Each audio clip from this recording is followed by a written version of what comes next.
Olá, sejam todos bem-vindos. Vamos à nossa aula de álgebra linear. O tema de hoje é operações com transformações lineares. Sejam U e V 2K espaços vetoriais. Denotaremos por F e U V o conjunto de todas as funções f de U em V. Define as seguintes operações. A adição, dadas duas funções f e g, a função f mais g aplicada em U é igual a f de U mais g de U para todo U no domínio. E a função αf, onde α é o escalar e f é a função, αf aplicado em U é igual a αf de U para todo U. Com estas operações, esse conjunto f e u v é um K espaço vetorial, chamado espaço das funções de U em V, onde a função nula faz o papel de vetor nulo e o negativo de um vetor f, ou seja, de uma função f, a função menos f dada por f menos f aplicado em U igual a menos f de U, é quem faz o papel de vetor oposto. Aqui os convido a verificar que este conjunto, com essas operações assim definidas, satisfaz os 8 axiomas de espaço vetorial. Consideremos agora o subconjunto de f e u v de todas as transformações lineares de U em V, o qual vamos denotar por L u v.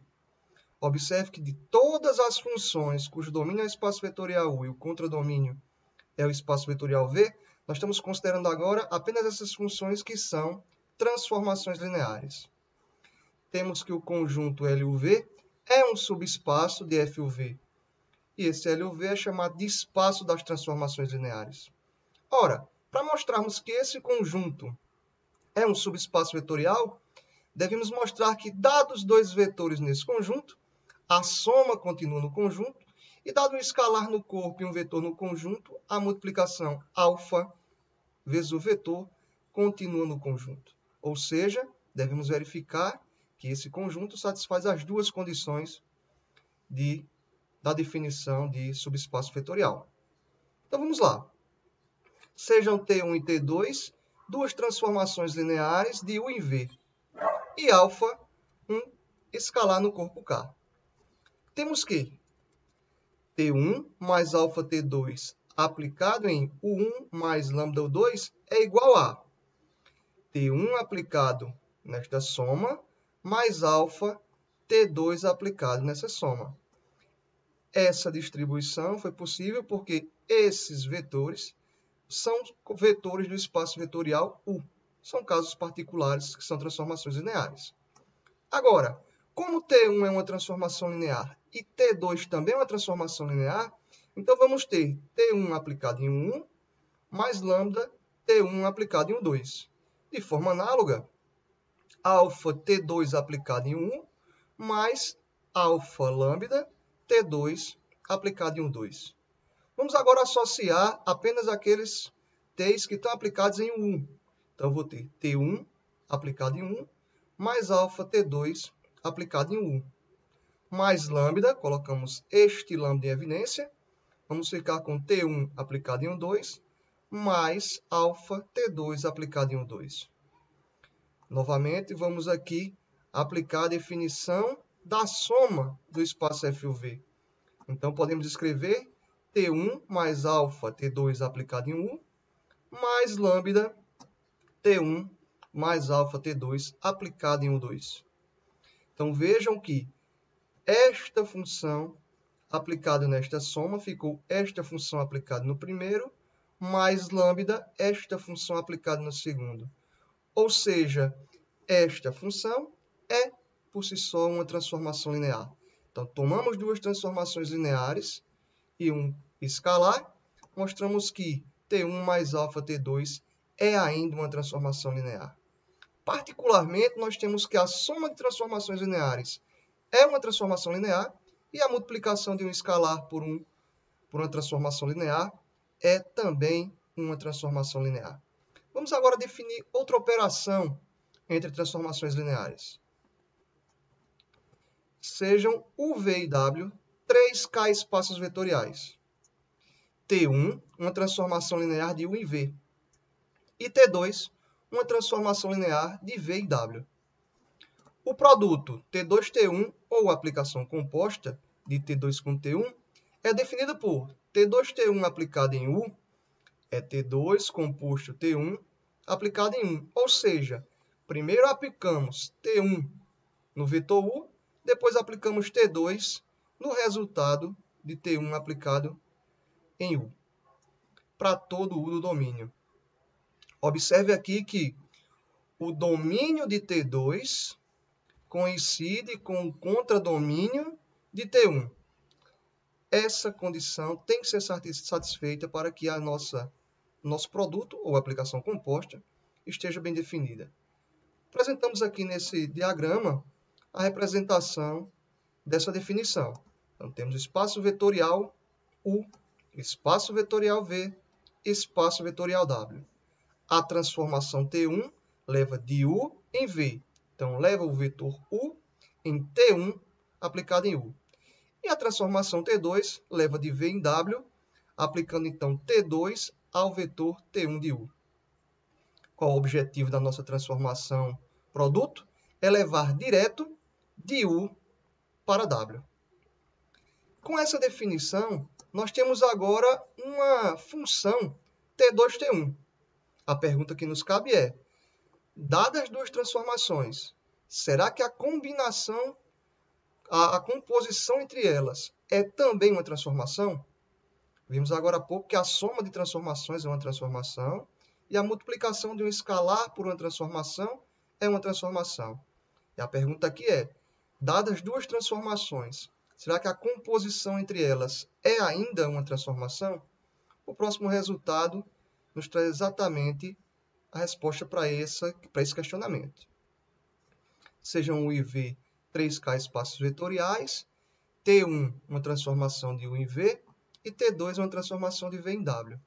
Então, T2T1 aplicado em 1 é uma transformação linear de U em W. Os convido aqui a fazer a demonstração desse resultado. Essa nova transformação, T2T1, satisfaz algumas propriedades. E o próximo resultado apresenta essas propriedades para a gente. Então, vejamos. Sejam U, V, W e Z 4 espaços vetoriais. T1, T1', transformações lineares de U em V. T2, T2', transformações lineares de V em W. T3, transformação linear de W em Z. E alfa, um escalar no corpo K. Então, o produto de transformações é associativo. O produto de transformações também atende à distributividade à esquerda, ou seja, se eu tenho uma soma de transformações composto com a terceira transformação, eu posso fazer a distributividade, ou seja, a primeira composta com T1 e a segunda composta com T1. Essa distributividade também ocorre à direita. Esse produto também atende à homogeneidade, ou seja, se eu tenho um escalar multiplicado pelo produto de transformações, é o mesmo que esse escalar estivesse multiplicando a primeira transformação ou a segunda transformação. E, por fim, T1 composto com a identidade de U é igual a T1, que é o mesmo que a identidade de V composto com T1. Para ilustrar essas definições de adição de transformação, multiplicação de escalar por transformação e composição de transformação, vejamos alguns exemplos a seguir.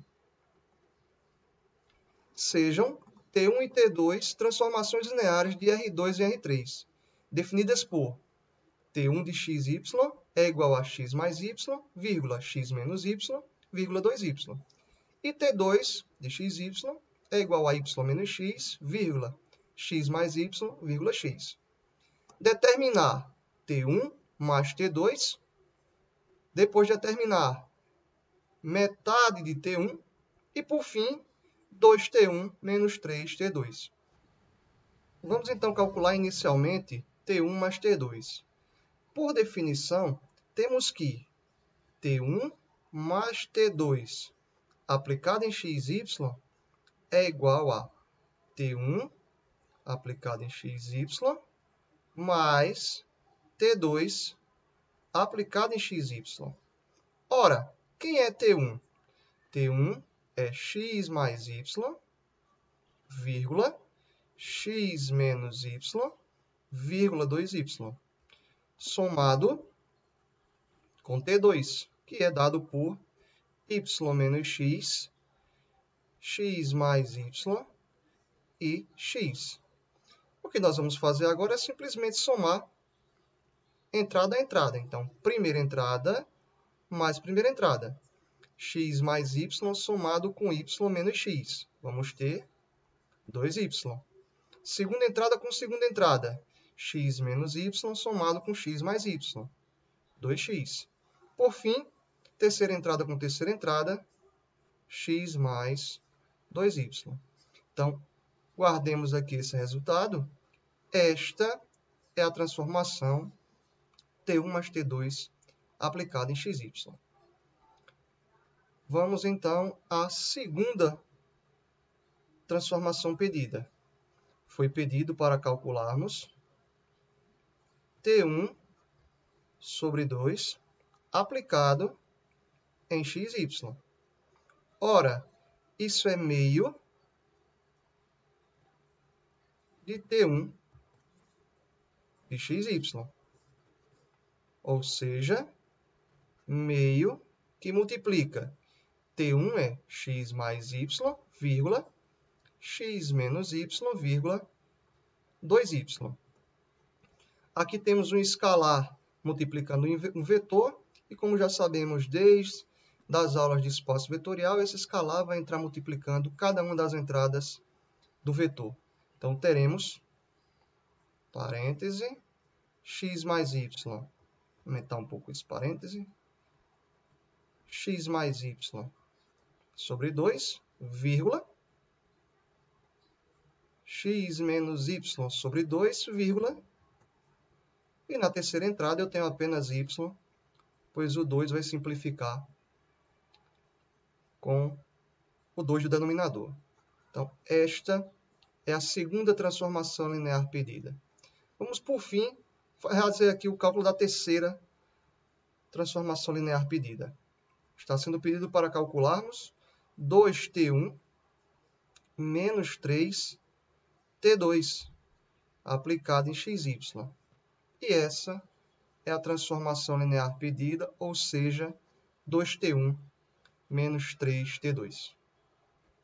Encerramos aqui a primeira parte da aula 11. Bons estudos!